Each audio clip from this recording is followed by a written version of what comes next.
Estamos de volta com Não É Podcast pelo Não É Imprensa. Bom, vocês já estão vendo aí na tela. Estamos aí com o Marcelo Brigadeiro. Tudo bem, Marcelo? Como é que você está? Tudo bom, meu querido? Prazer estar aqui conversando com vocês. Beleza. E estamos de volta também com o Renato, que estava viajando pelo Japão, estava tirando férias no Japão, voltou todo apaixonado pelo Japão, deve ter comido muito sushi lá. Como é que você está, mano? Tudo bem, Renato? Tudo jóia, cara. Estamos aí de volta, né? Pro nosso bate-papo aí. É isso aí. Então, antes de a gente começar nosso bate-papo aqui, eu queria pedir para você que está assistindo aí o vídeo no YouTube, se inscrever no canal do Não é Imprensa, dar like no vídeo, assinar a notificação, não sei nem se é assinar a notificação, eu sou youtuber começando no YouTube aí, da brincadeira. Ativar as notificações. Ativar as notificações, é isso aí. E também está aparecendo aí na tela o QR Code, vai aparecer na tela o QR Code para você assinar ou não a imprensa, para ajudar a gente no nosso trabalho. É importante, hein? Se você ainda não conhece Não é Imprensa, você pode entrar pelo QR Code ou pelo nãoimprensa.com, está aparecendo aí também na tela, e ver o que a gente está fazendo lá. Não é Imprensa uma mídia independente que a gente criou aí, eu, Danilo Gentili, o Diogo Mainardi, para a saída do burdoário de todo mundo. Aí tiro, porrada e bomba, que nem o canal do Brigadeiro, casca grossa, tiro porrada de bomba para todo mundo, para amigo, para inimigo, a gente não tem perdão, porrada para todo lado. É porrada no atacado, meu irmão, para todo mundo. É isso aí. Então, cara, para começar aí o nosso bate-papo, cara, eu queria aproveitar que o Renato faz jiu-jitsu, então vamos começar estimulando uma treta aqui, jiu-jitsu, luta livre. Mas, não, na verdade, Brigadeiro, eu queria até uma curiosidade minha, queria perguntar pra você o que você acabou de fazer uma luta agora, né, com o cara do jiu-jitsu, eu esqueci o nome dele, é o Marcelo Nig. Marcelo Nig, aí tal, foi bem polêmico, como tudo na tua vida aí, sempre tem polêmica. Mas eu queria saber o seguinte, cara, tua opinião sobre essa coisa de lutador já tá aposentado, voltar para brigar, para lutar, se isso não é perigoso, porque todo esporte consome pra cacete o cara, né? Esporte profissional, né? E eu acho que a luta deve ser até pior, porque, porra, tomar porrada a vida inteira não deve ser fácil, não. E isso não é muito perigoso. Eu vi tem um vídeo seu que você comentou da luta do Popó com o Vanderlei, aquele soco que o Vanderlei tomou nas costas lá do filho do Popó. Você até falou que podia ser perigoso aquilo, até levar uma coisa um pouco mais grave. Queria saber, assim, meio por alto, aí, o que você acha desse tipo de... Se é válido, se é legal, se é perigoso, como é que é essa parada aí? Cara, perigoso sempre é, né? Conforme tu vai ficando mais velho, a coisa vai aumentando o risco, né? A participação numa luta. E o problema é que o lutador ele sempre acha que dá para fazer mais uma. A gente sempre acha que dá para fazer mais uma. Eu não pensava em lutar novamente, lutei, aí agora já me pego pensando, pô, será que vai mais uma? A gente sempre acha que dá. E só que sim, o risco é grande. Só que a gente vive num momento, irmão, que até pelo dinamismo da coisa, todo mundo sobe muito rápido e cai no esquecimento muito rápido. Então, acho que acaba pintando, principalmente para a galera da antiga, que viu, porra, uma galera muito braba lutando, inclusive na época que não tinha internet ainda, pinta um saudosismo, assim, de querer ver o cara mais uma vez, entendeu? Então, é complicado, não seria o indicado, mas é prazeroso para quem assiste e para quem participa. Mas mesmo assim, você fala que é perigoso, mas é perigoso também até pro cara que tá na ativa, né? Não é? É, Porque é porrada, né, cara? Não é? Sempre tem um risco aí, né? cara, esporte de alto rendimento, primeiro que assim, é importante, eu sempre falo isso, você praticar esporte é muito saudável, você ser atleta não é nada saudável. Você está num esporte de alto rendimento é o contrário do que ter saúde. E com certeza, quando você fala de um esporte de impacto, são as lutas, correr esse risco aumenta demais. Então, sim, é perigoso, e quanto mais velho, mais perigoso fica, o seu reflexo diminui, o seu corpo já não tem mais aquela força toda para aguentar os impactos da atividade. Então, eu torço para que não aconteça, mas tem alguns nomes que, quando são anunciados, eu fico, puta, cara, isso aí para dar um problema grande, a chance é grande, sabe? Tem caras que não têm mais condição de lutar, e ainda estão se colocando à prova aí. Tem que tirar o chapéu para a braveza deles, mas é perigoso. Eu acho que me parece que ainda vai ter que acontecer uma tragédia para a galera repensar isso, entendeu? Entendi. Quer perguntar uma coisa sobre esse assunto, Renato? Você aproveita aí que estamos na luta aí. Eu tô aqui de intruso, porque eu não pratico arte marcial nenhuma. Não, eu acho que o Nunca é Marcelo tarde para começar, né? tocou no ponto essencial ali, que tipo, a questão do perigo, né? Mas eu acho que, cara, por experiência própria, o esporte que é perigoso pra cacete, as pessoas subestimam, são dois. O esqui é uma coisa extremamente perigosa, né? O Marcelo vai concordar comigo. A galera acha que é brincadeira porque é na neve. O que tem cara que se quebra e nunca mais volta ao normal. Ou mesmo... O Schumacher, né? Schumacher. Schumacher, exato. E, cara, o futebol é uma coisa extremamente perigosa, né? A gente brinca ali na academia, quando vem alguém quebrado, o professor pergunta, tá, foi no futebol, né? Não foi aqui. Daí o cara, foi no futebol. Porque imagina o seguinte, você tá numa luta, num treino na academia, obviamente, uma coisa amadora, não é no nível do Marcelo, como ele falou ali, que é atleta, que é diferente, né? Mas você tem que cuidar de outra pessoa, né? Você tá protegendo sua segurança de outra. Cara, futebol, você tem que se proteger de 11. E às vezes você nem enxerga de onde o cara tá vindo. Você tá correndo e vem um maluco correndo atrás de você. Então é extremamente perigoso, porque é o esporte de alto impacto, só que com várias pessoas dentro de um espaço limitado, entendeu? Eu joguei por 3 temporadas, eu joguei futebol americano de praia no Rio. 2004, 2005, 2006. E é o futebol americano, só que na areia. Logo, como demanda muito mais energia para você correr, a gente não usava proteção, porque senão você fica muito pesado e não aguenta correr. Então era só protetor de boca. Meu irmão, aquilo ali eu vi. Poucos esportes machucam tanto quanto aquilo. Machuca muito mais do que a luta. Muito mais do que a luta. Então, assim, a luta ela leva a fama, né, por conta do o objetivo em si é machucar o adversário, né? Mas outros esportes que são considerados assim, ó, pelo público como mais tranquilos, eles são altamente lesivos também. Futebol é um deles, futebol americano, esqui, hipismo, dificilmente o cara cai, mas quando cai também se arrebenta. Então, pratiquem esporte, mas não sejam atletas. Pronto. Mas a arte marcial, de maneira geral, a luta, seja a luta livre, aí, o jiu-jitsu, o karatê, a beleza dela, na minha opinião, é o seguinte. Quando a gente tem uma discussão aqui, por exemplo, nesse programa aqui a gente vai discutir, sei lá, vamos falar sobre política. Eu vou falar uma coisa, o Marcelo vai falar outra, o Kius vai falar outra. Às vezes, um não consegue convencer o outro.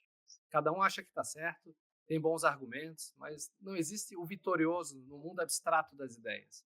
Só que na arte marcial, papo furado não quer dizer nada. Você vai enfrentar o cara, alguém vai ganhar. Entendeu? Alguém vai vencer o outro. E essa é a beleza. Você vai se testar e vai testar o outro. E alguém vai ganhar. Entendeu? Exato. É isso aí. Então, bom, vamos, eu sei que o pessoal que está assistindo já deve falar, pô, para com esse papo furado aí, vamos falar de política. Então, cara, como vocês dois são aí de Florianópolis, eu acho que seria legal de conversar. Quer dizer, seria legal não, é o assunto da semana, né? Essa treta que aconteceu aí em Florianópolis, que envolve o Carluxo, que foi imposto aí como candidato ao Senado, e ao que parece, o povo catarinense está meio puto com essa história aí, né? E aí também a Carol Detoni está sendo escanteada aí na cara dura pelo bolsonarismo, que é uma coisa meio normal, né? Você viu isso de perto, né, Marcelo? Lá em 2018 você já viu isso de perto, né? Nego passando a perna um no outro aí para conseguir ser candidato e um puxando o tapete do outro aí.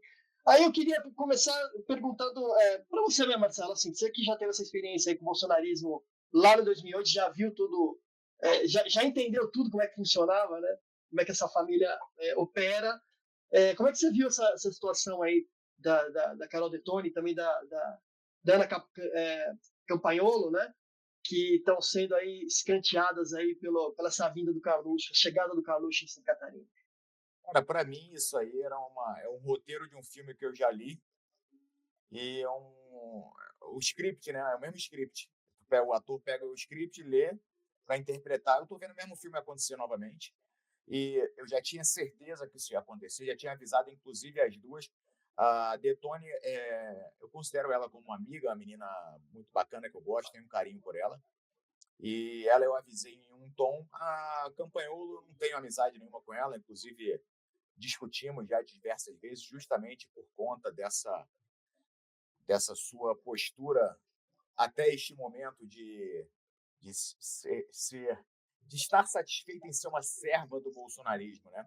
E eu avisei a ela uma vez numa discussão nossa, discussão pública via Facebook, se eu não me engano. Eu falei: o dia que você ousar pensar por si própria, você está absolutamente ferrada. Porque o bolsonarismo é exatamente isso. Eles não querem apoiadores, eles não querem aliados, eles querem asseclas, eles querem escravos, pessoas que concordem com todos os absurdos que eles propuserem e não ousem falar nada contra. É isso que o bolsonarismo é. Ponto. Ponto. N provas corroboram essa minha fala. A gente pode buscar desde Bibiano até agora mais recente, a Detone, a Campagnolo. Mas isso já era altamente esperado por mim, assim como vários outros ainda vão sofrer com isso. Vários outros. Porque o bolsonarismo é um paciente em doença terminal e os demais vão ter que seguir suas vidas. Só que alguns vão esperar morrer de fato, só que isso vai ter um custo político muito grande.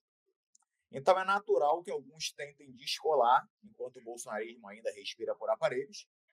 E aí, a partir do momento que eles passaram muito tempo anulando a sua individualidade em prol de serem asseclas, de serem escravos do bolsonarismo, quando eles tentam mostrar um quê de individualidade, de personalidade, eles são massacrados.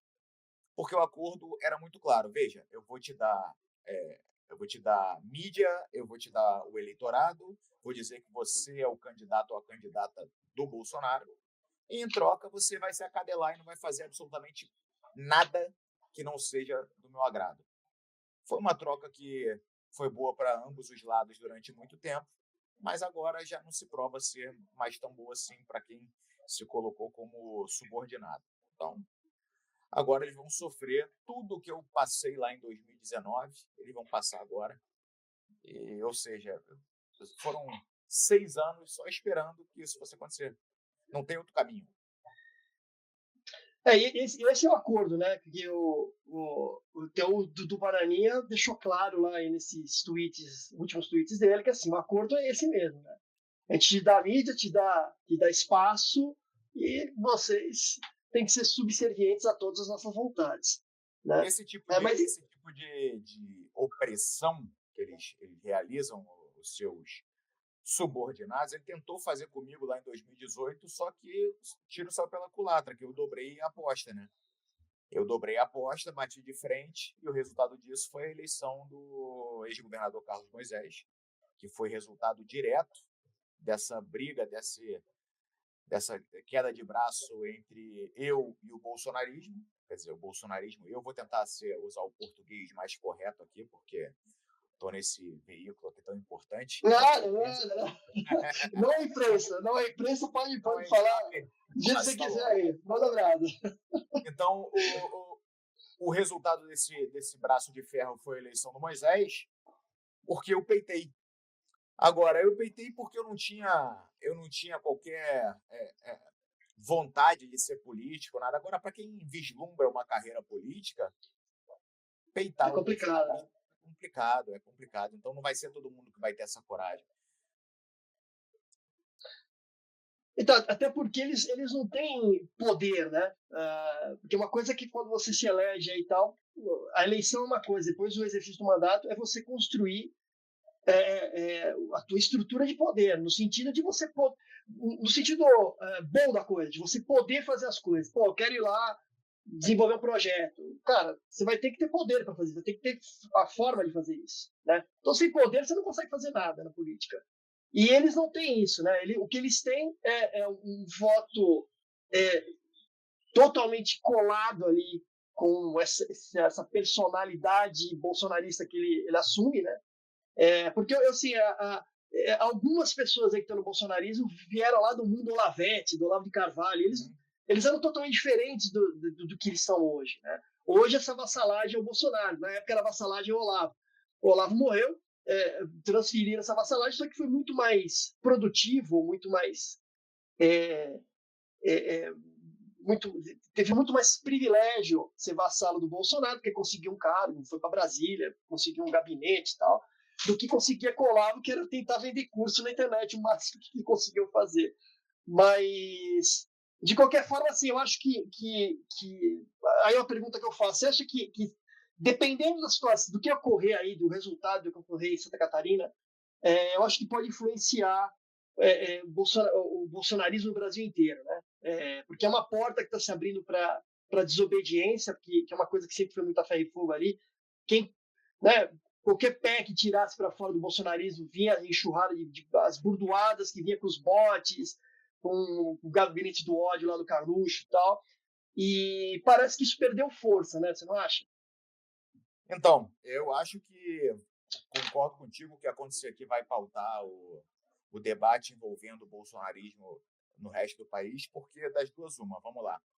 Se a Carol e a Campanholo vencem essa queda de braço e resolvem mandar o Carluxo para... Porque vamos lá, vamos ser sinceros, embora os demais asseclas e vassalos bolsonaristas estão tentando vender que não, o Carlos Bolsonaro concorrência da Catarina, para a gente é um privilégio, é uma forma do mito do presidente dizer que ama o Estado. Não, não é. É porque ele verificou que aqui ainda é o maior reduto bolsonarista no Brasil e viu maiores possibilidades do filho dele se eleger aqui para conseguir uma boquinha igual o outro 04 conseguiu aqui em Balneário Camboriú, porque o que esse pessoal da família Bolsonaro quer, no final das contas, é mamar na teta mesmo. Nunca produziram porra nenhuma, nunca trabalharam em nada na iniciativa privada, só sabem viver de mamar a teta. Então ele viu que o caminho mais fácil seria aqui. Então, se a Carol e a Campanholo vencerem essa queda de braço e jogarem o Carluxo para concorrer por outro estado, abre-se um precedente perigosíssimo em um momento onde o bolsonarismo respira por aparelhos. Tem um monte de caras que são bolsonaristas, são esses escravos bolsonaristas políticos, que se você conversar em off com eles, eles são doidos para se descolar da imagem do Bolsonaro, só que tem medo. Isso aí vai ser aquele empurrãozinho, vai que dá. Então eu vejo que pode iniciar uma insurgência dentro do bolsonarismo contra a família, tá? Inclusive com uma certa liderança do Nicolas Ferreira, que é quem tem a ganhar com os dissidentes, né? E agora, se o Carluxo vencer essa, eu acho que manda mais uma mensagem muito clara, porque assim, quem é que saiu do bolsonarismo atirando? Eu. E nesse tempo todo, o Moro e o Deltan Dallagnol, que depois se acovardaram e voltaram pedindo arrego, beijando a mão do El Capo para poder ganhar voto. Então, Deltan Dallagnol e Moro se acadelaram novamente para o bolsonarismo, essa é a verdade. Mas que saiu atirando depois de mim, falando dentro do âmbito político, eu acho que agora é a Carol, que ainda faz umas críticas adocicadas, a Detone, mas a Campanholo, ela já tem um perfil mais agressivo, por si só mais combativa. Ela já está escancarando toda a patifaria, inclusive atirando no Jorge Seife, que é outro engodo bolsonarista. Então, eu acho que abre um precedente muito grande para ter uma insurgência dentro do bolsonarismo ou escancara, para todo mundo que, ó, meu irmão, teu futuro é ou se cala e seja escravo de um movimento que caminha para o seu fim, e isso pode te custar a tua carreira política, ou tu se prepara que em qualquer momento que tu tentar ter algum tipo de personalidade própria, você vai ser obliterado. A gente viu, né? A gente viu eles tentando fazer isso com o Nicolas Ferreira na campanha para a Prefeitura de São Paulo, quando chegou a ordem para ele apoiar o Ricardo Nunes, e ele disse, não, vou apoiar o Marçal. Carluxo, Bananinha, tentaram meter essa braba com ele, só que aí quando viram que aquele moleque já estava grande demais, que já tinha engolido eles, na verdade, eles tiraram o pé, meio fizeram vista grossa. E, Renato, como é que está aí a situação do catarinense? Se ele está aceitando bem essa coisa aí dessa imposição do Carluxo?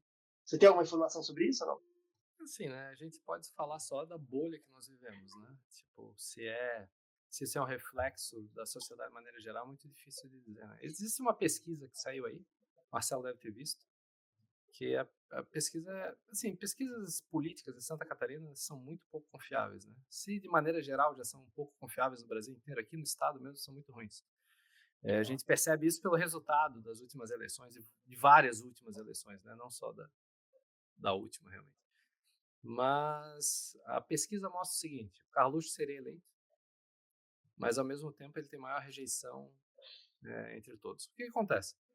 Vamos dizer que existe o gado bolsonarista aqui em Santa Catarina. Marcelo sabe que existe, Marcelo? É real. Né? Não é como as pessoas acham que é, mas existe. Vamos dizer que a cada 10 pessoas, sei lá, 3 sejam gado bolsonarista. A grande maioria não é.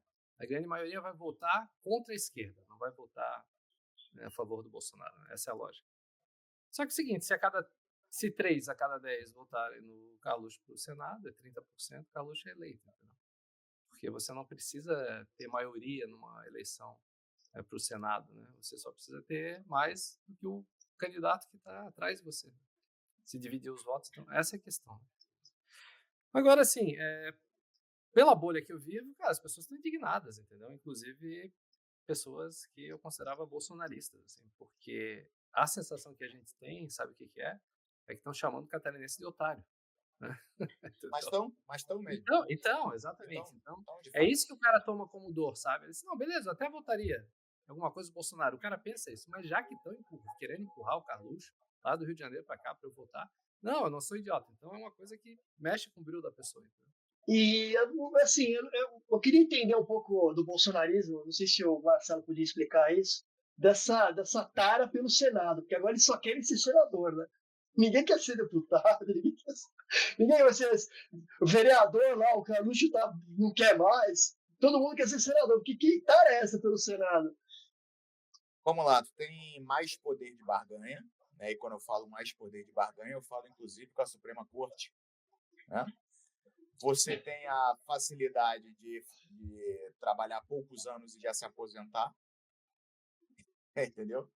E outra, você tem a possibilidade, pensando em bolsonarismo, de mais uma vez tentar dar mais um respiro no bolsonarismo, porque se você se torna senador, cara, invariavelmente o controle do partido estadual vem para sua mão. Tá? E aí você vai arquitetar as municipais, colocando a séculas seus. A gente sabe como é que é o... E, inclusive, eu acho que essa indignação toda da Campanholo é opinião minha, tá?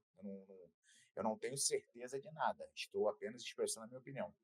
Eu acredito que essa indignação toda dela seja porque a vinda do Carluxo compromete um possível plano dela subir para deputada federal. Porque, ao meu ver, o arranjo estava muito bem feito já. 2 mandatos, cada uma, 2 mandatos. A Carol sobe para o Senado, o Campanholo vem para deputada federal. E aí puxa alguém que não está no jogo ainda, de repente um vereador, alguma coisa, para deputado estadual. Então, uma vez que bota água no chope de uma, bota água no chope da outra. E aí, talvez por isso, essa defesa tão... Eu não acredito, conhecendo a Campanholo, o pouco que eu conheço, eu não acredito que ela esteja, de fato, tão tocada no seu coração por ser uma ofensa aos catarinenses, ou porque é uma ofensa para Carol Detone. Eu não acho. Tá? Mas a tara pelo Senado, eu acredito que seja essa, porque a vaga do Senado ela vem junto com a executiva estadual do partido para você operacionalizar tudo em seu proveito ou em proveito do plano político que você tem. E faz sentido, você está falando pelo próprio discurso que ela andou espalhando por aí, todas as entrevistas que ela está dando, ela está dizendo exatamente isso, que está quebrando o esquema dos prefeitos, que ela tem não sei quantos prefeitos lá, já tem tudo azeitado e o Carluxo está vindo atrapalhar. Né? Esses acordos de quem vai concorrer, é isso que o pessoal precisa entender. No jogo partidário convencional, que agora a gente tem uma missão aí para quebrar essa brincadeira, mas no jogo partidário convencional desses partidos que estão aí, porra, as cartas já estão marcadas desde o ano retrasado, desde a outra eleição, os acordos já estão feitos. Então, quando há uma quebra dessa forma, de, meu irmão, vocês vão ter que, temos que colocar ele aí. Você quebra uma série de acordos que, inclusive, foram reforçados nas eleições municipais 2 anos atrás, né?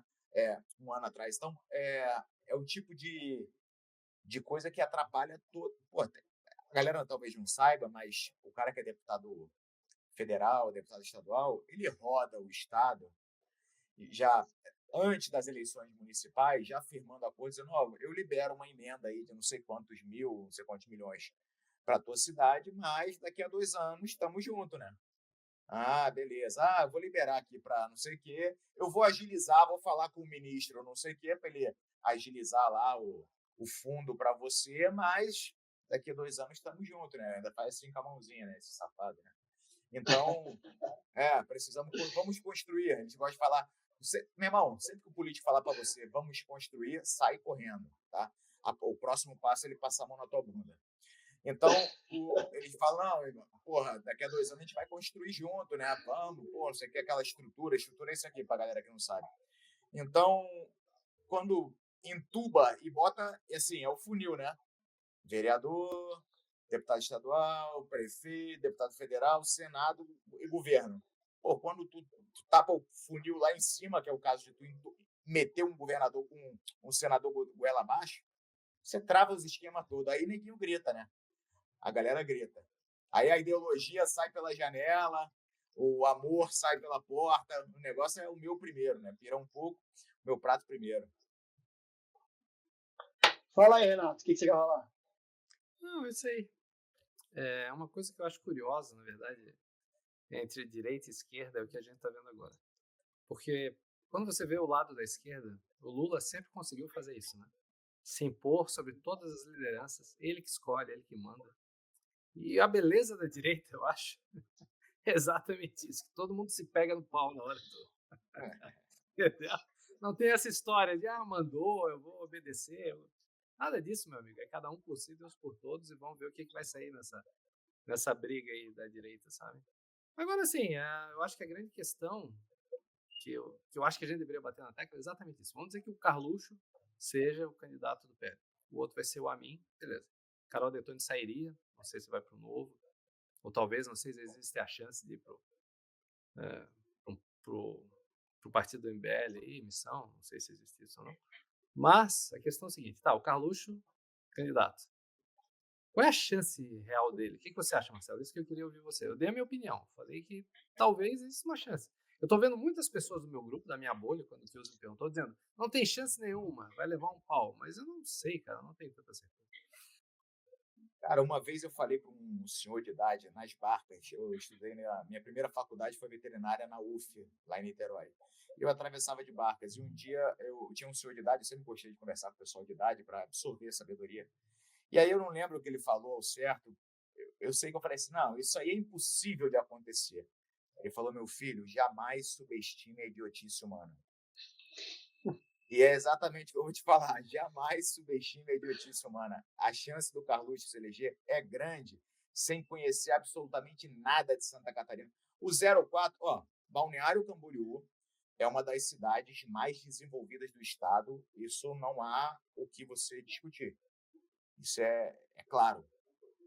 Porra, entubaram o 04 aqui. Ele veio ser funcionário do Jorge Seife. Olha só, o Jorge Seife foi eleito senador. Olha só, sequência de absurdos. Jorge Seife eleito senador por Santa Catarina.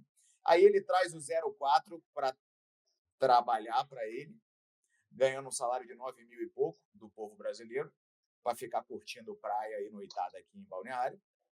E aí o povo de Balneário Camboriú, que supostamente seria mais esclarecido que uma boa parte do estado, faz desse cara o vereador mais bem votado.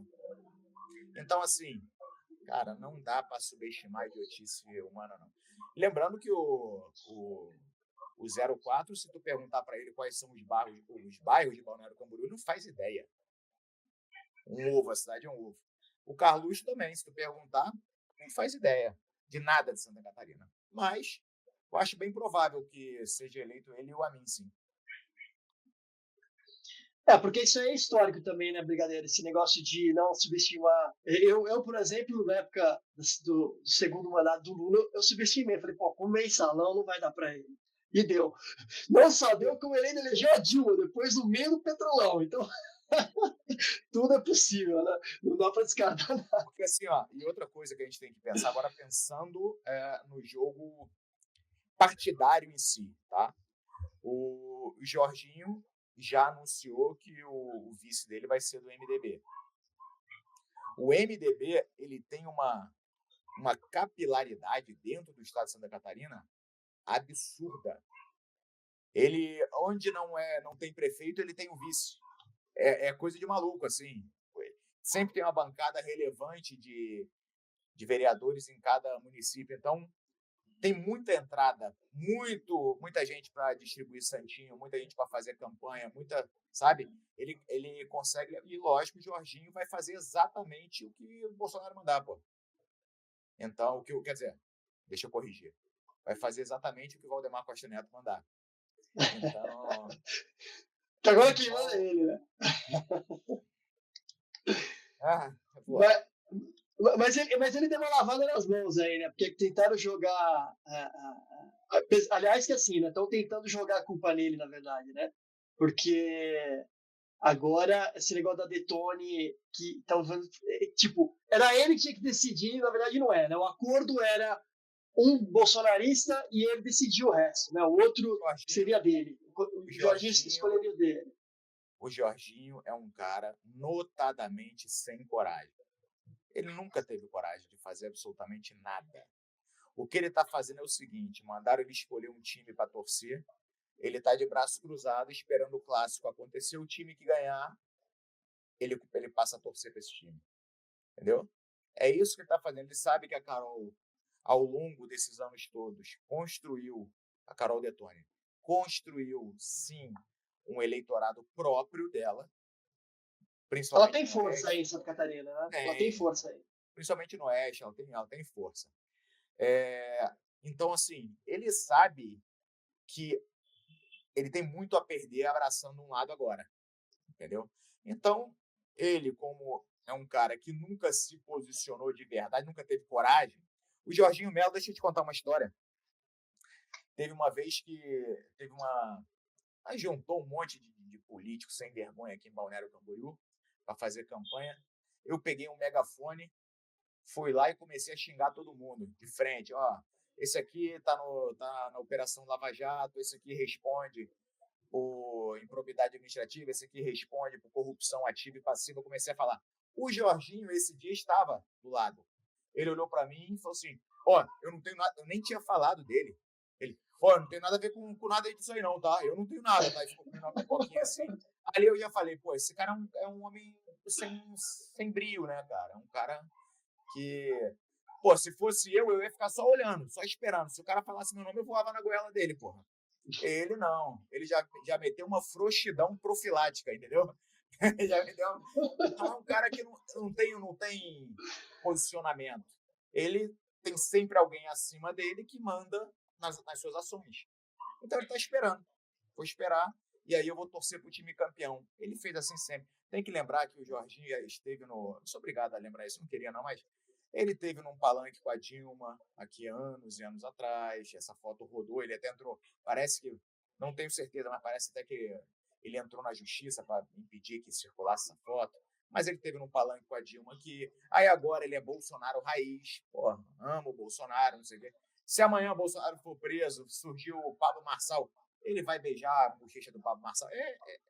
É o jogador político, entendeu? Então ele está esperando. Ele está só esperando, não vai comprar essa briga agora. E como é que foi o caminho dele chegar? Porque assim, em 2018 foi eleito o Moisés, né? Você até participou dessa eleição, você já contou várias vezes até nas tuas slides e tal. como é que foi como é que decidiram, né? Você pode contar rapidinho como é que decidiram a candidatura do Moisés aí pra gente? Então, muito semelhante à situação de agora. Veio uma ordem de cima para baixo, e quando decidiram que o Bolsonaro, o Jair, ele escolheu o partido aos 45 do segundo tempo. Estava entre ir para o Partido da Mulher Brasileira, sei lá. Eu lembro que tinha várias siglas na jogada. E o Patriotas, aí ele foi e pegou o PSL. E aí ele me ligou e falou, cara, eu preciso de você no comando do partido. Por quê? Porque eu era aquele cara que apoiava ele. Hoje eu vejo o porquê. Na época, o que ele me contou é o seguinte, eu falei, não, cara, não tenho a mínima vontade. Ele falou assim, não, mas você é o meu homem de confiança, você é o cara que eu confio, só confio em você em Santa Catarina.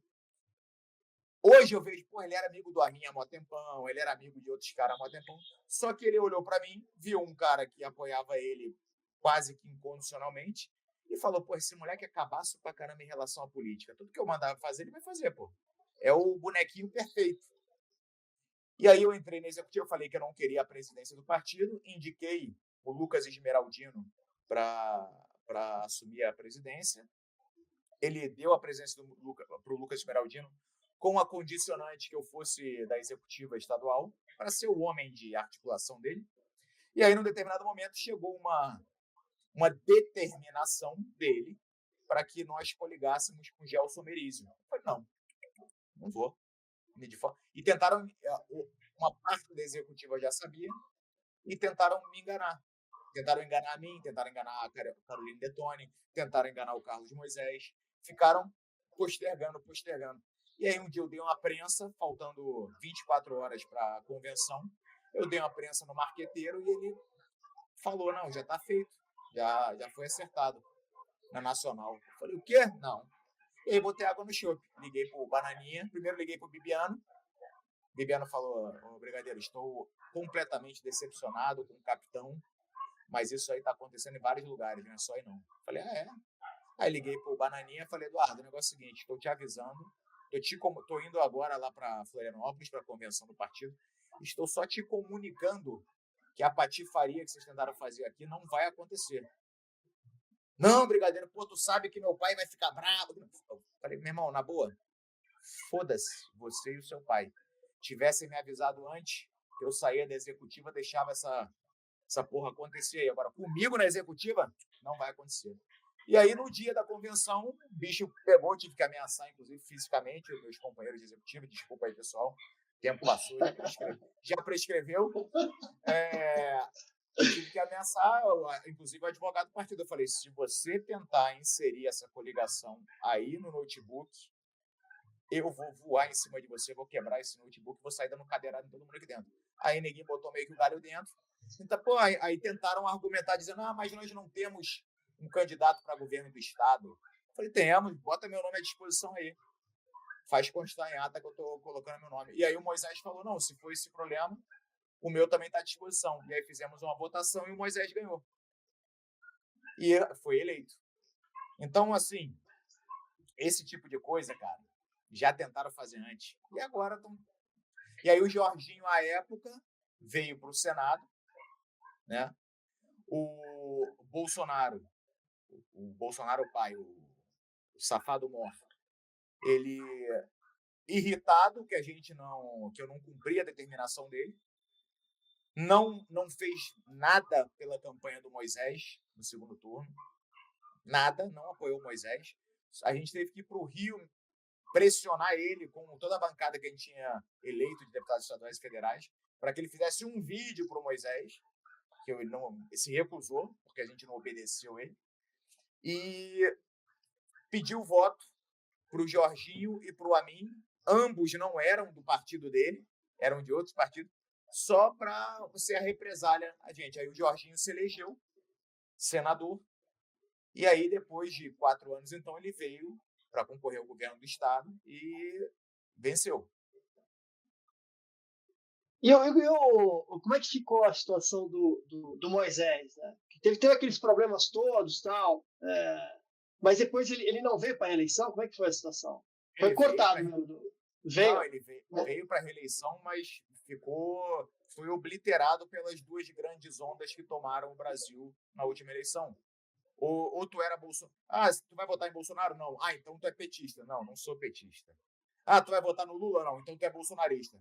A última Entendi. eleição, quem não estava ou de um lado ou de outro foi obliterado. Não teve jeito. Foi obliterado.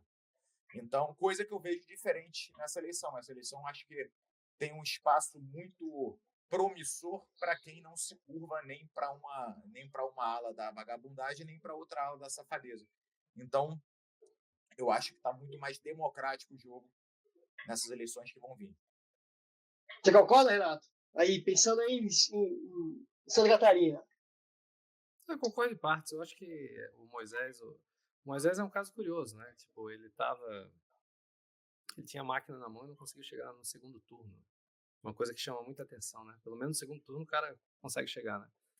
Mas eu acho que teve isso que o Marcelo falou que é real. Mas eu acho que o Moisés, infelizmente, assim, ele ficou... Talvez pelo fato dele ser um cara imaturo na política, né? Ele sofreu muito por ambiguidades e contradições no governo dele. Por exemplo, vou dar um caso, né? Que é uma discussão que teve muito forte na época da pandemia, fechar ou não fechar, né? Todo mundo passou por isso, né?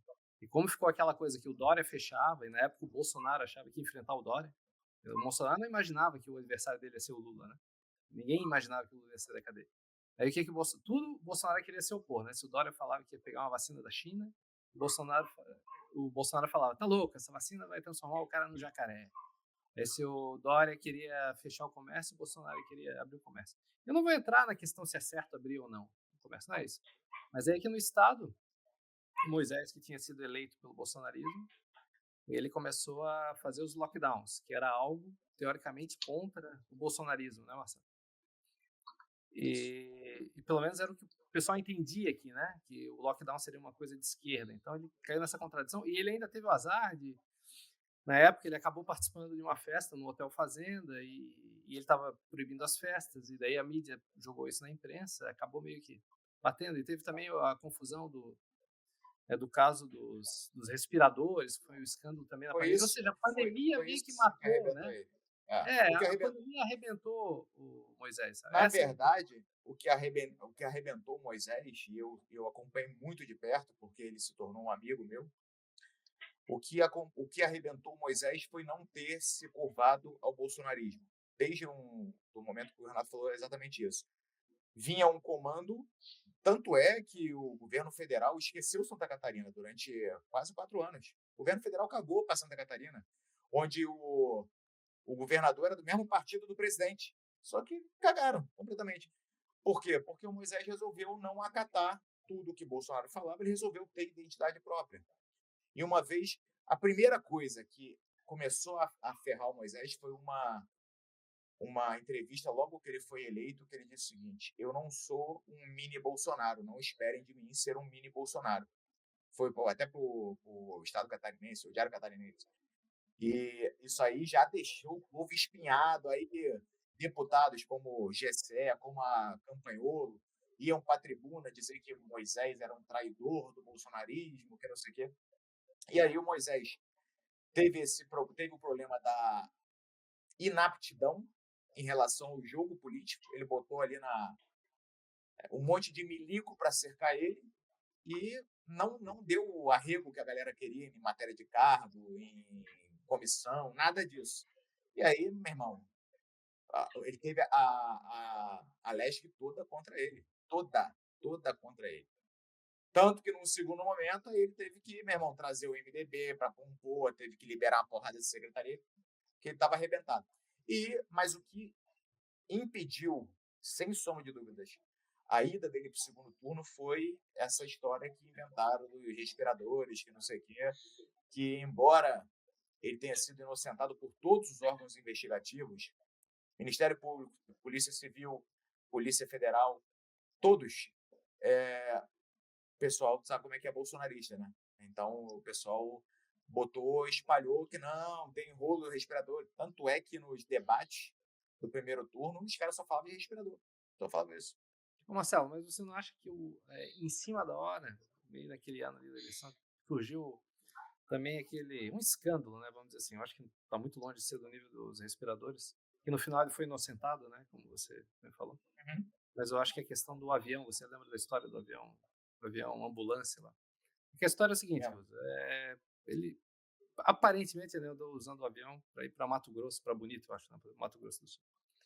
Daí a história pegou mal, porque no começo da campanha ele tinha vendido o avião, não era da campanha não, desculpa. No começo do governo ele tinha vendido o avião. Não tinha sido Ele vendeu, acho que era, ele vendeu o um avião do helicóptero, Estado, né? ou Eu não está, sei se o eu acho avião, que o era um avião, avião. eu posso estar confundindo. Se eu não me engano, eu posso estar errado, tá? Mas se eu não me engano, o governador tem direito a 2 aviões ali. Tinha, né? Direito não, mas tinha 2 aviões para o seu transporte. Um ele vendeu e o outro ele transformou em ambulância. Entendeu? E aí ele foi fazer um deslocamento e usou o avião que estava como ambulância.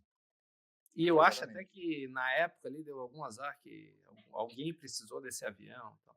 Então esse foi um dos escândalos assim, que teve. Eu acho que essa questão da saúde, da pandemia, de lockdown, isso eu acho que acabou prejudicando muito. Como o Marcelo falou, daí ficou no meio dessa coisa de PT versus Bolsonaro e o cara foi engolido por isso. E tem uma coisa interessante que pouca gente fala, né, nesse negócio do lockdown. A lei que permitiu o lockdown foi assinada pelo Bolsonaro, né? É a lei 13, acho que 979, né? A lei que dispõe sobre enfrentamento do coronavírus. Então, quem permitiu o lockdown juridicamente foi o próprio Bolsonaro. Depois ele veio com o discurso contra quando os governadores começaram a colocar em prática a lei, né? Principalmente o Dória, como você bem lembrou, né? Que foi o antagonista, né, do bolsonarismo.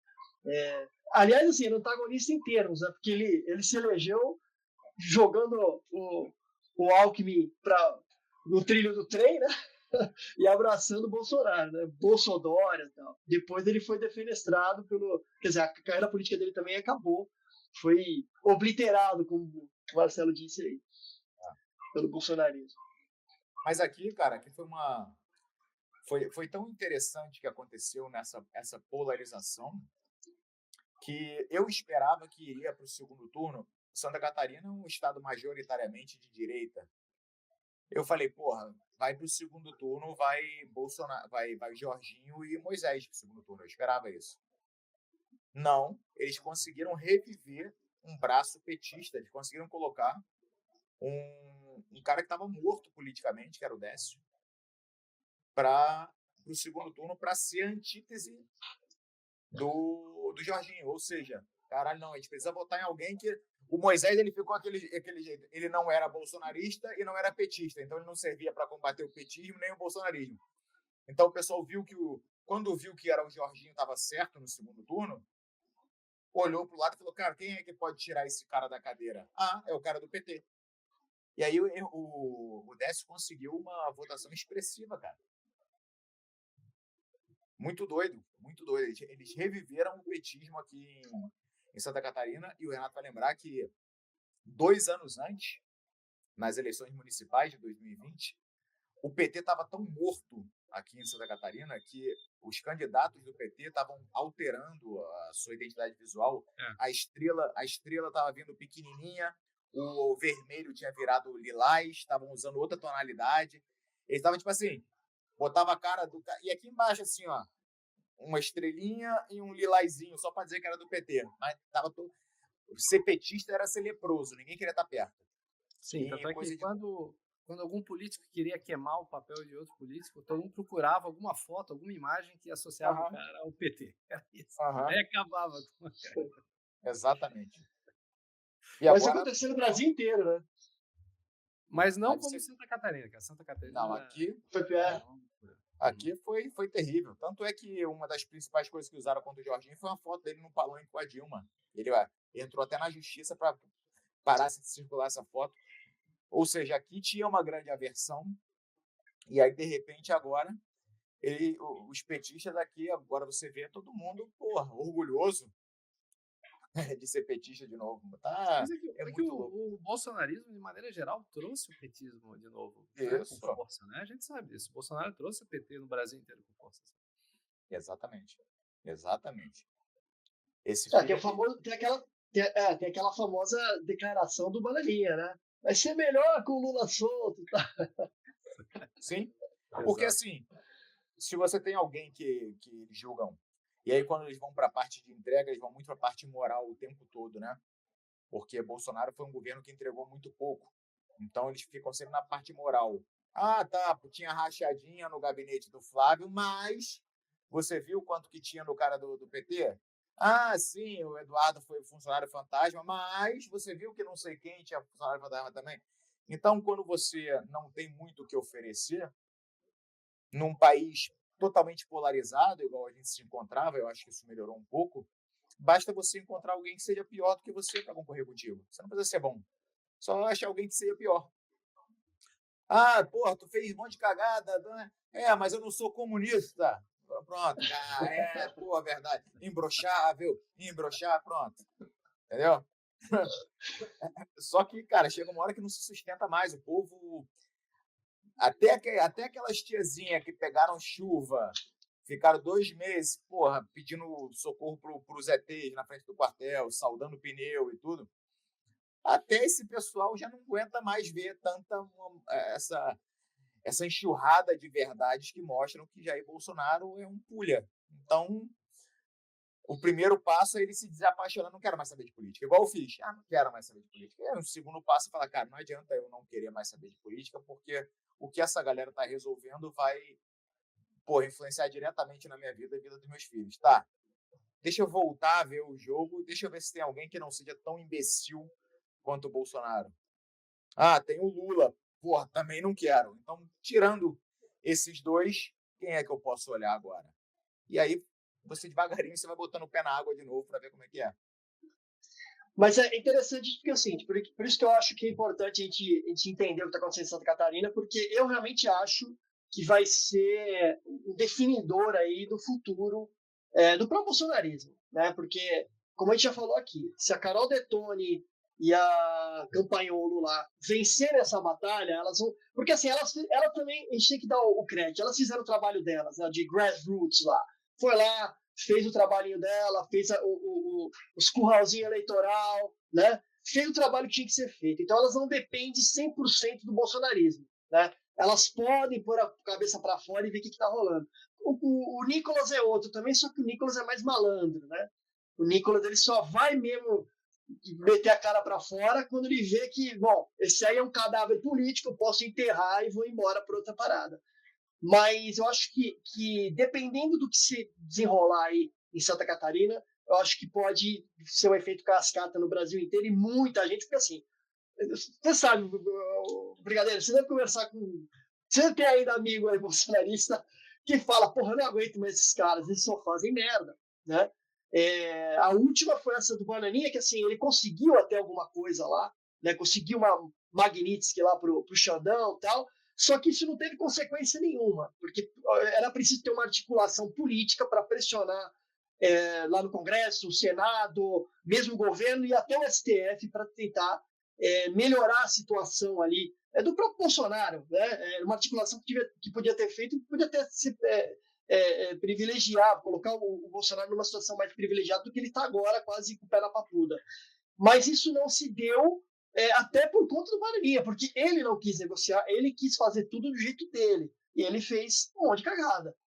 E essa invertida que eles tomaram agora que eu não vou dizer nem que foi do PT, foi do próprio Trump, que foi o Trump que foi procurar o Lula. Então, o Trump fez com eles o que eles fazem com os aliados, né?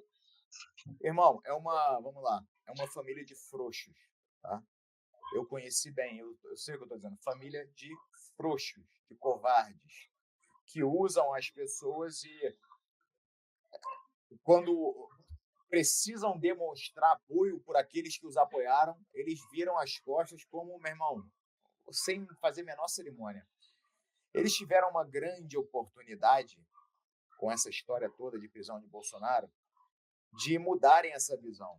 Naquela fatídico depoimento do Bolsonaro, onde ele convida Alexandre de Moraes para ser o seu vice, ou então, quer ser o meu ministro? Esse frouxo, se ele tivesse um pingo de hombridade, porque assim, tá certo que ele e os filhos são muito burros, mas, cara, tem muita gente no entorno ali que já sabe qual é o jogo político. ele já sabia que ele já estava condenado. Não tinha como desfazer. Ali era a hora dele, meu irmão, ó, parada é a seguinte, Alexandre de Moraes, você está me prendendo, mas a verdade é essa, é essa, é essa. Cair atirando. Não cair igual uma galinha, a cadela, igual ele fez. E o Bananinha, ele teve a oportunidade de mostrar que não é o canalha que é, se ele falasse, tá, qual que é o problema? O problema é o meu pai. É o meu pai que gerou esse problema todo. Beleza, meu pai já rodou? Já. Então vamos aqui, vamos negociar. Libera a Débora do Batom, libera a tiazinha cagona lá, que cagou na mesa lá, libera essa rapaziada aí que acreditou no meu pai e fez a merda que fez. Libera eles. Meu irmão, ia mandar uma mensagem que ia falar, porra, não, se preocuparam realmente. Agora não, foi exatamente o contrário. Fizeram um escarcéu, um auê todo para liberar o bunda mole do Jair. E quando viram que não tem jeito, aí meio que foi morrendo a história. Foi meio que morrendo, já não tem botando tanta pressão mais. Não tem. Agora, até 2 meses atrás, eles estavam super preocupados com a Débora do Batom, com o Clezão que faleceu. Agora, eles já... Débora do Batom pode morrer lá, pegar os 14 anos agarrada lá, tia cagona pode ficar o resto da vida. Não estão nem aí, meu irmão. Né? A preocupação sempre foi com o pilantra do Jair Bolsonaro, única, exclusivamente com ele. Se dessem agora a opção, tá, a gente vai soltar o vagabundo do Bolsonaro, mas a gente vai executar todos os outros em praça pública. Porra, agora! Aí já ia começar a rolar a narrativa, não, no fundo eles são comunistas, infiltrados, não sei o quê. A Débora do Batom, o batom era vermelho porque ela era petista. E aí o pessoal ia passar no WhatsApp, viu aí, ó? Sabia, essa Débora nunca foi esquisita. Eu sempre soube, aí eu achava, iam fazer a inteligência artificial, ela do lado do Lula, não sei o quê. Ó, é comunista, sacrifica ela, o caralho. É assim que o bolsonarismo pensa. Só quero corrigir o Kius ali. O Kius falou que a Magnitsky não teve consequência, e teve, né? O fato do Barroso cair fora do STF fez o Lula votar mais um cara, serviçal dele, ou seja, só pioraram o STF. Meu irmão, surreal. Tudo que esses caras são Midas ao contrário, onde eles tocam vira bosta. Meu irmão, é exatamente isso. É o seguinte, né? Bolsonarismo, os caras adoram falar de comunismo e tal. Esse papo de comunista, cara, é a coisa mais stalinista que pode existir, que é essa coisa que eles alteram o passado das pessoas, né? Com que eles brigam. Igual a coisa do Stalin, é como se o cara fosse lá, mudasse a foto, apagasse, botasse outro. Não, esse aqui sempre foi petista, porque trabalhou com não sei quem. Pô, é de uma má fé, cara, de uma manipulação, sabe? Eu tava vendo hoje lá, rapaz, o bigode de escova pinto lá, aquele desgraçado orelhudo, feio pra porra lá da Austrália, o Kim Paim, o bigode de escova pinto, ele já tá, meu irmão, metralhando a Campanholo, a Detone, até o outro idiota lá do Hipócritas lá, que também foi um vassalo de marca maior, já tá na alça de mira, o Kim Paim já levantando ali aquelas teorias dele. Por que será que o Paulo do Hipócritas não foi preso assim como não sei quem, Por que será? Ele deve ter algum esquema. Aí amanhã já vão dizer, o Paulo do Hipócritas, não sei o quê, fechado com o Xandão. Espera só. Agora ele vai... O Paulo que perseguiu quem ousava pensar diferente anos atrás, agora está sendo perseguido, está sentindo na pele. Chora na cama que é lugar quente, meu compadre. Cara, vamos se encaminhar aqui para o final, já está dando 1 hora de gravação. Saber o futuro aí. O teu futuro, Brigadeiro, que você falou aí de pôr o pé na água de novo, para sentir como é que está a situação. E você está falando aí a possibilidade de concorrer até o governo do Estado pelo Missão, né, pelo partido do MBL. O MBL essa semana conseguiu o registro definitivo do partido, já é um partido agora mesmo, né? Parabéns aí pro pessoal do MBL, que assim, tem que tirar o chapéu, os caras conseguiram uma façanha, que não é uma façanha, não é algo fácil abrir um partido, e com o tempo, né, foi muito rápido, né? Tinha muita gente tirando sarro, falando que eles iam conseguir e tal, e os caras conseguiram, então tem que dar um mérito, né? E aí, você tá com essa possibilidade, você está com a intenção de vir para o ano que vem, pela missão, como governador. É isso mesmo? Então, eu recebi o convite oficialmente aqui do Renan, no congresso que eles fizeram em Florianópolis, do Renan, do Guto, do Renato, do Arthur, para que eu concorresse, que eu fosse o candidato deles ao governo do estado ano que vem. Aceitei, hoje eu sou o pré-candidato do Missão ano que vem, porque minha vida já está resolvida, graças a Deus, e eu quero oferecer aos catarinenses uma possibilidade que poucas vezes eles tiveram, né? A política é um meio muito prostituído e o problema é que o eleitor ele tenta achar uma mulher para casar quando ele vai pensar em alguém para votar.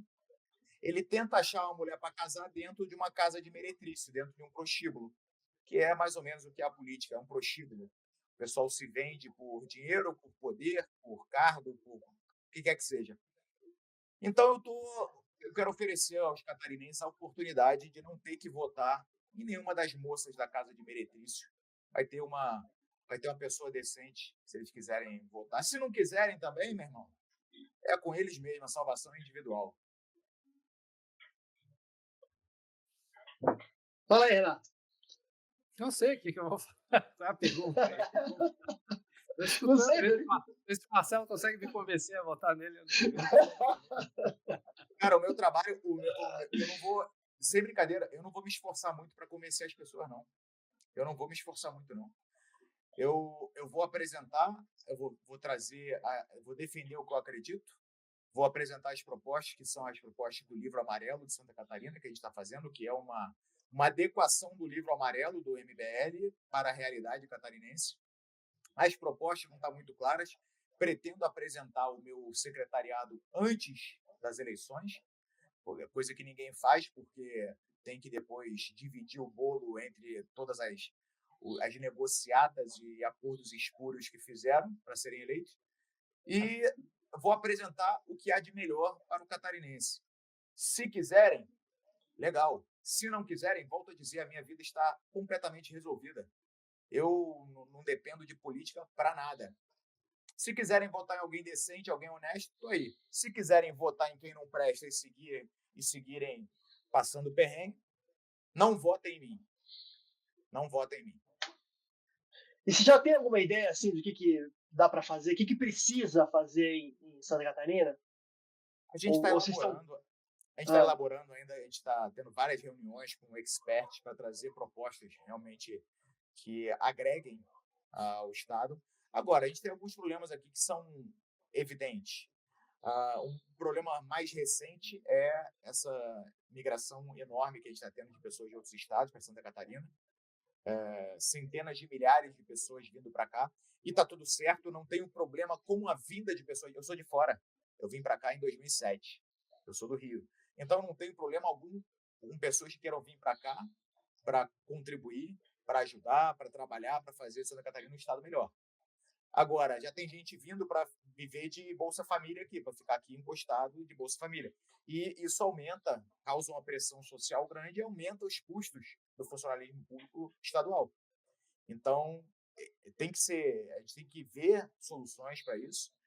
A gente tem um problema grande aqui de mobilidade, tanto a mobilidade dentro dos municípios como intermunicipal.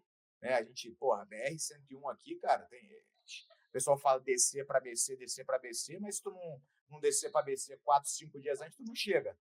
Porque para tudo. Tem problemas graves. Itapema tem um engarrafamento ali que ninguém explica, que não tem nada, não tem acidente, não tem nada, mas fica parado quase até Porto Belo. A gente tem outras regiões aqui, Itajaí, entre Balneário e Navegante também, para tudo. A gente temos que endereçar esses problemas aí e achar soluções, cara, desde estadualização de trechos de rodovia, pressão para sair, porque já tinha previsto há trocentos anos uma malha ferroviária aqui que ligaria o oeste aos portos nossos aqui e caiu no esquecimento, não teve muito interesse em fazer isso, seja por lobby, seja por falta de vontade.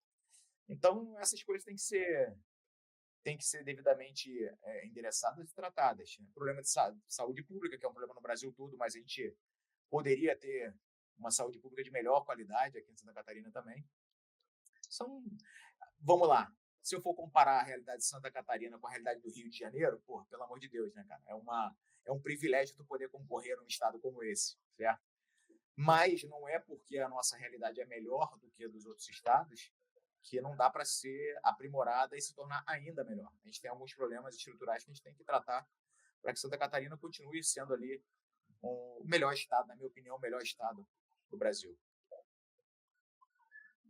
Vai, Renato, aproveita aí para pedir as demandas por Florianópolis aí. Eu vou pegar o WhatsApp do Marcelo e já começar a Precisamos de uma nova ligação da ilha com o continente, não é? É verdade. Eu acho que a questão de Santa Catarina é isso mesmo que o Marcelo falou. Eu acho que o maior desafio nos próximos anos vai ser a migração em massa. Né? Santa Catarina era um estado que até alguns anos atrás ninguém falava, né? Quando que a gente ouvia falar de Santa Catarina? Ninguém falava. E os catarinenses estavam felizes exatamente por não aparecerem muito, assim, né? Tipo, tá tudo bem aqui. As coisas estão boas, estão seguras, tal. E realmente começou muita gente, né, vindo, tal. E Santa Catarina surgiu, apareceu aí. Você vê, por exemplo, hoje você tem uma migração gigante de um estado como Pará, por exemplo. Imagina, né? Tem até rotas de ônibus agora direto para Florianópolis, que nunca existiu. Ou seja, muita gente vindo para cá. E óbvio que o estado, que é um estado pequeno, é uma população pequena, a capital é pequena, né? Eu acho que é o único estado, inclusive, que a capital não é a maior cidade do estado, ou seja, mostra como o estado é atípico em várias questões. A gente tem que preparar a infraestrutura e uma logística, como o Marcelo falou, para receber tanta gente, né? E para tomar cuidado, obviamente, que se mantenha, né, a questão cultural, social do estado, então, que é algo que exatamente que está atraindo as pessoas, né? Se a coisa se perder, se depauperar, Santa Catarina vai virar mais um estado como qualquer outro degenerado, então. Aqui ainda as pessoas ainda levam a sério. Por isso que o bolsonarismo bate forte nas pessoas, sabe? Que o bolsonarismo meio que sequestrou, na mesma medida que o PT sequestrou essa questão de justiça social, sequestrou essa moral em relação aos pobres, que o PT sequestrou, né? Ele começou a falar, só existe essa discussão aqui no meu âmbito, né? O bolsonarismo tentou sequestrar essa questão de valores das pessoas que trabalham no campo, por exemplo, familiar, né? De acordar cedo, trabalhar, religião, etc. E a gente sabe, né, que tentou sequestrar, né? Porque o bolsonarismo não tem nada disso, né? Nem diz um amigo meu que diz o Bolsonaro gosta tanto de família que já teve várias. Né?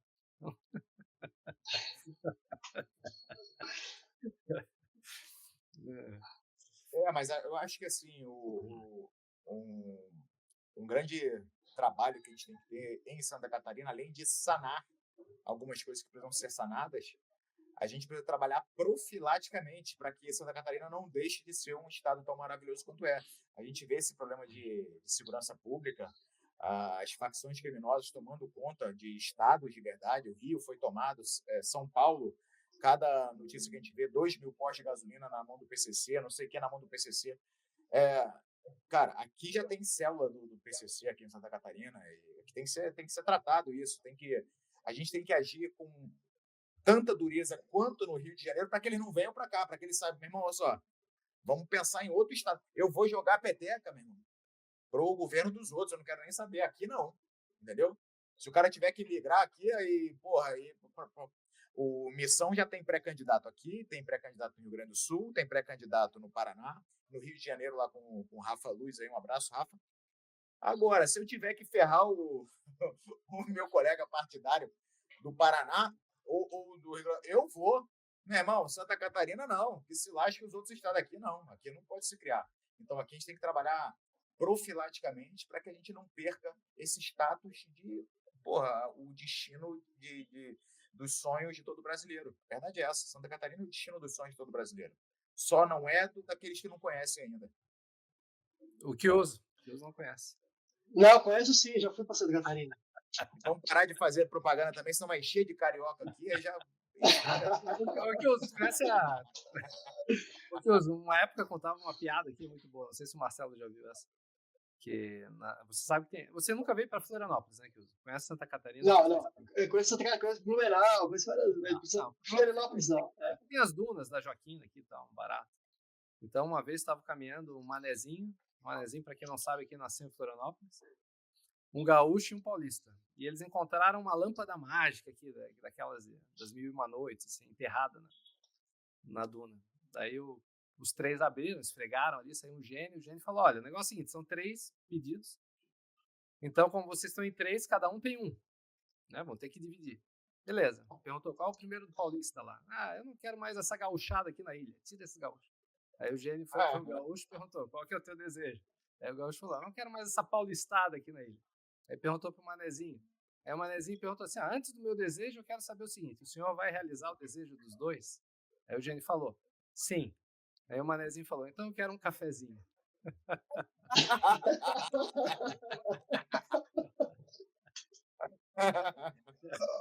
Sensacional. Sensacional. Cara, Santa Catarina é um lugar maravilhoso e a gente é privilegiado realmente de morar aqui. E brincadeiras à parte, todo mundo que quiser conhecer e quiser se estabelecer em Santa Catarina para ajudar o estado a seguir sendo o melhor estado do Brasil é super bem-vindo. O catarinense é um povo muito receptivo, só não quer que o seu estado deixe de ser tão maravilhoso quanto é. Então, venham para agregar. Menos o Carluxo. Carluxo não. Se ele quiser vir para ficar preso aqui na Caianduva, a gente dá um jeito. Então é isso aí, pessoal. Quem ficou aí até agora ouvindo esse papo aí, aproveita aí para se inscrever no canal do Não é Imprensa no YouTube, dar like no vídeo, assinar aí as notificações, né? Ligar as notificações, enfim. Você sabe o que tem que fazer. E também está aí na tela aparecendo agora o QR Code para você assinar o Não é Imprensa, ajudar a gente a manter esse trabalho. E se você ainda não conhece o Não é Imprensa, noaimprensa.com, entra lá, dá uma olhada no que a gente está fazendo. Tem texto do Diogo Mainardi, tem texto do Danilo Gentili, do Oscar Filho, tem uma galera boa lá, do próprio Renato, né, que agora ele estava meio sumido, ele estava em umas férias no Japão, voltou, agora cheio de está escrevendo um monte de texto sobre o Japão. E você vai poder acompanhar isso lá. Brigadeiro, obrigado aí pela conversa, cara. Muito obrigado mesmo. Valeu pela... Foi meio de cima da hora, mas você foi casca grossa aí. Obrigado você pelo convite, cara. Um prazer estar aqui conversando com vocês, ter conversado por 1 hora com vocês. Parabéns aí pela iniciativa do Não é Imprensa. Tudo que tem Danilo Gentili junto tem meu apoio. Ele é um cara formidável. E vocês foram muito corajosos, você, o Danilo, o Diogo, muito corajosos em tomar essa iniciativa, saindo desse arranjo que a gente sabe qual é, o que gere toda a imprensa nacional. Parabéns para vocês. Beleza. E, cara, boa sorte aí na campanha, boa sorte aí pro pessoal do MBL do Missão. E tomara que vocês façam um trabalho bom aí.